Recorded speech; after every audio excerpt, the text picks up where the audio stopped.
Hello guys and welcome back to Nights into Dreams. We're in part 4 right now. If you're just joining us, the last video that we did, we completed Elliot's side of the story. Now we're gonna tackle the next one, which is Claris's right here. Yeah, it seems I've been able to do at least 2 levels and their bosses, respectively, per playthrough, so let's hope we can actually finish this pretty soon. Right now we're starting at Spring Valley, which, after playing through it, it seemed easier. It seems like Claribel's levels are a lot easier than Elliot's. At least they're shorter anyways. And here we go. Yeah, while playing through this, it seems like there are more orbs gathered together, and it seemed like they're just closer together in general. This is probably considered the easy level. Then again, I wouldn't be surprised. It's probably why it's on the left. So I guess we kind of start out with the harder ones, so who knows? This may be no challenge at all. We can only hope, I guess. Yeah, these seem to be more grouped together and they're easier to get to, and the levels are a bit shorter. See, we're already done with the first one. Took no time at all. Sadly, I'm still not very good at this game, but I will try my best to try and get through this. More loop-de-loops. Wee. Honestly, I can already say one thing for her side of the story is her levels are a lot more colorful. At least it looks like they're much more colorful. Sorry, I can't talk today. Yeah, I never, in this playthrough and just in general, I never really paid any attention to the enemies. They're not really significant at all. I don't think they give you that many points. But that's not the name of the game here, at least not to the boss areas. Which honestly, I can say at this point that the bosses are my favorite part of the game. Well, that or the music.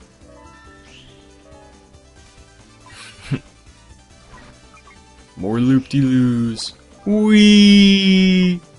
And we're done with the second one. Well, once I get back to the starting point, we'll be technically done, because the timer's still running. We're at 46 already. Yeah, I never seem to have that much trouble with this game. It's not as hard as I thought it'd be. If you can't tell, this is pretty much a blind LP, which means I haven't completed this game. I've played it before, a couple levels on Elliot's side, but I haven't completed the game. This would be my first completion.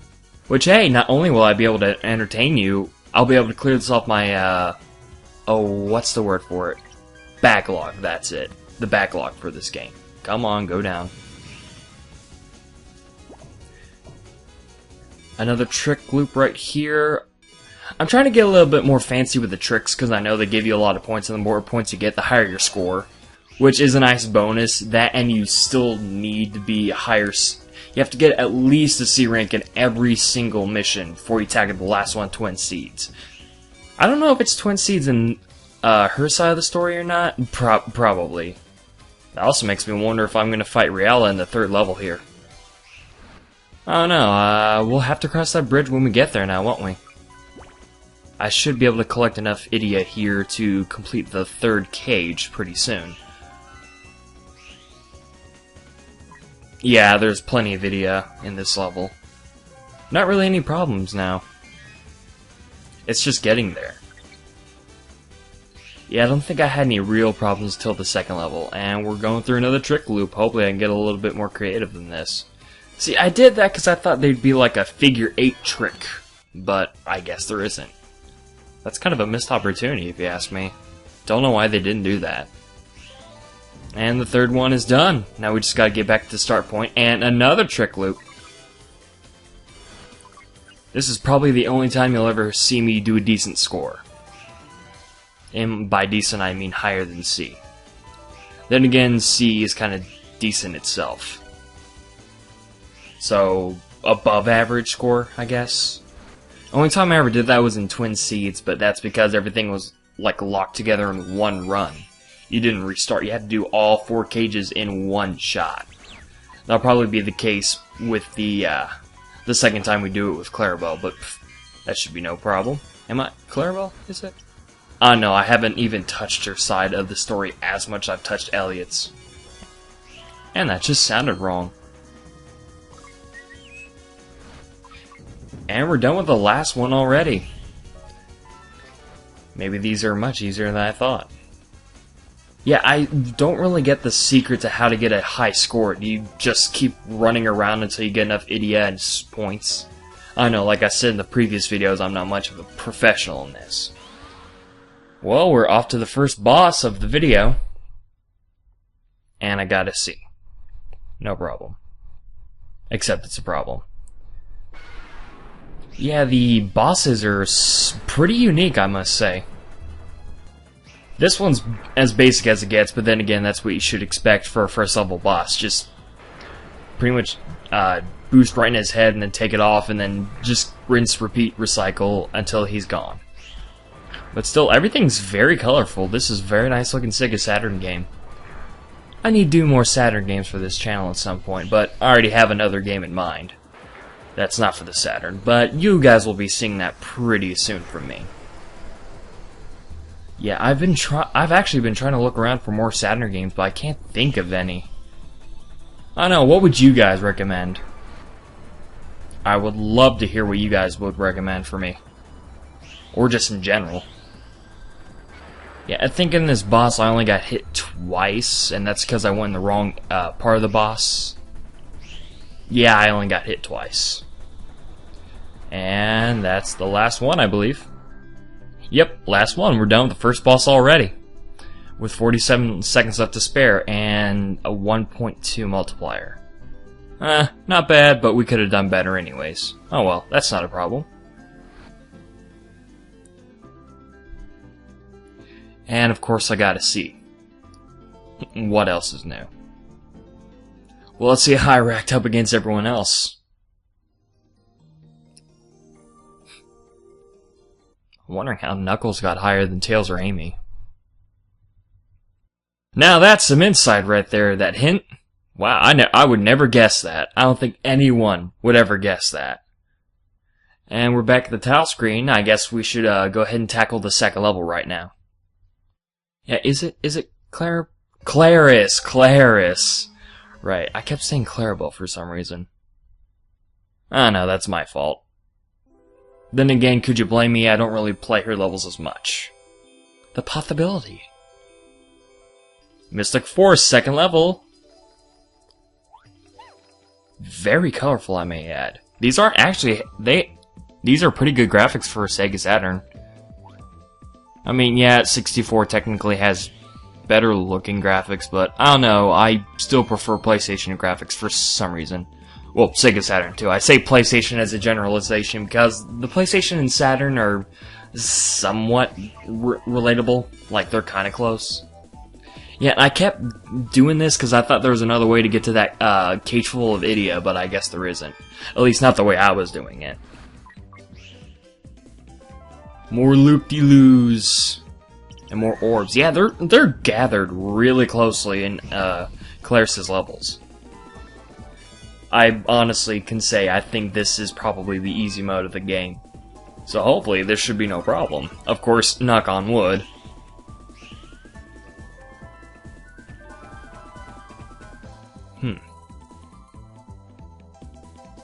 Yeah, I don't know why he slows down so easily. That's why you see me constantly boost throughout the entire game. That way I can keep the speed, because I know we're kind of on a time limit here. Where we at, 97? Yeah. I'm trying to keep everything within a confined space, because if I run out of time at the worst time, I don't think there's any getting back to the start point. I'll take the F if I screw up, but I don't think there's any more getting back to that point. At least not easily.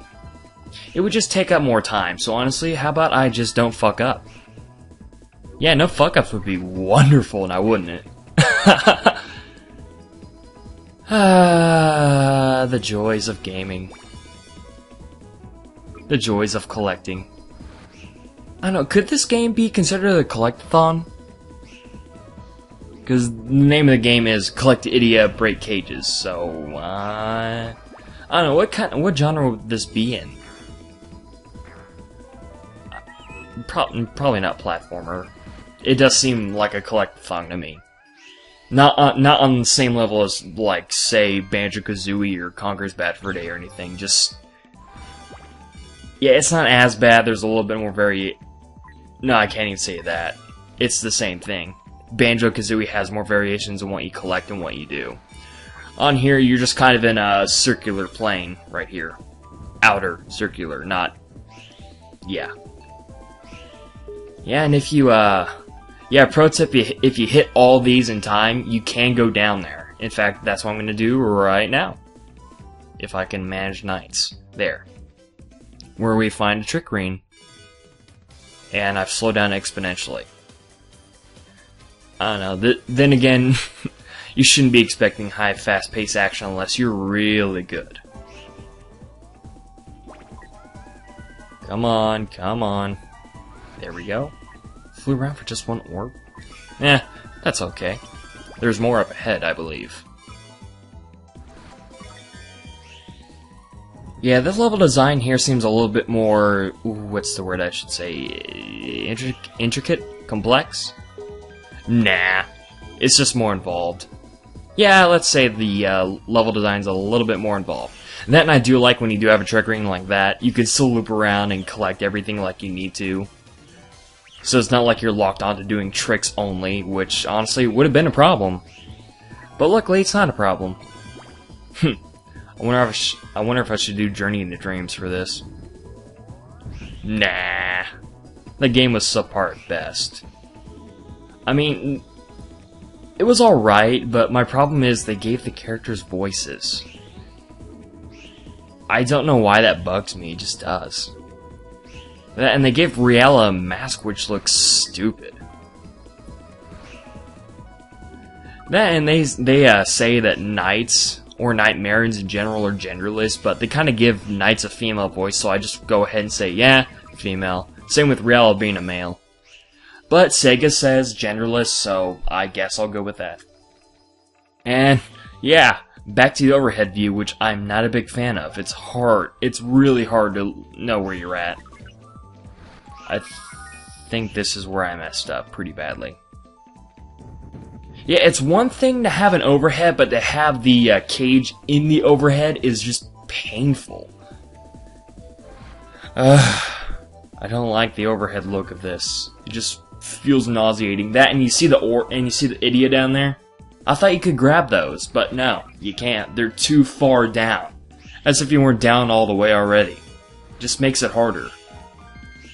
I don't know. Thankfully, it's limited in this game, so it's not that big of a problem. And I fucked up pretty bad. We only got 34 seconds left, and I'm pretty sure I'm gonna fuck up. I don't know, no one's perfect, but I do try my best. And did I really miss those? Oh my god. Oh well. There should be more around here. Yeah, right there. Now just to find the cage. Oh, there it is. And now just to find the exit, which I don't think I'll find in time. There's only 8 seconds left. Come on. Come on. Come on past me. Come on. And failure. Yeah, this is embarrassing. This is what, the third time this has happened in the playthrough? Well, at least they give you these platforms. That's fun, right? I guess it's a platforming game. And there's not much you can do. Whatever, I'll take the F. I just want to get back to the starting point so we can get on with the final boss already. I mean, I thought Knights got slow. God damn, the human characters get slower. Then again, that's not the focus. I understand why they wouldn't spend so much time. And yeah, I get the F. But you know what? I deserve that. I screwed up pretty badly. Oh well, mistakes happen. On to the second boss. A fish. A piranha, actually. Yeah, at first I didn't know what the hell to do with this boss, but I sooner got the hang of it. Basically, he'll stay in an area, then you have to go through those other fish type things, the projectors, I'll call them fish projectors, to launch yourself right at the fish. Piranha. Yeah, that's it, piranha. And just keep doing that. There's really no strategy, just figuring out what the hell you had to do first. He generally doesn't move around as much, so it makes it a little bit easier. A lot easier, I should say. And that's it. Well, that was only like 4 or 5 hits. Oh well. It's still very imaginative. This is something I would not see in a typical Sega game. Or a game in... yeah, just a game in general. That's probably why I like these bosses so much. They're easy, yeah, but the designs are pretty unique, actually. And I gotta see. I am barely passing through this playthrough. Well, I still scored the highest. Well, that should about wrap it up. This was part 4 of Nights into Dreams. I will see you guys for the next video. See you guys around, and have a good night.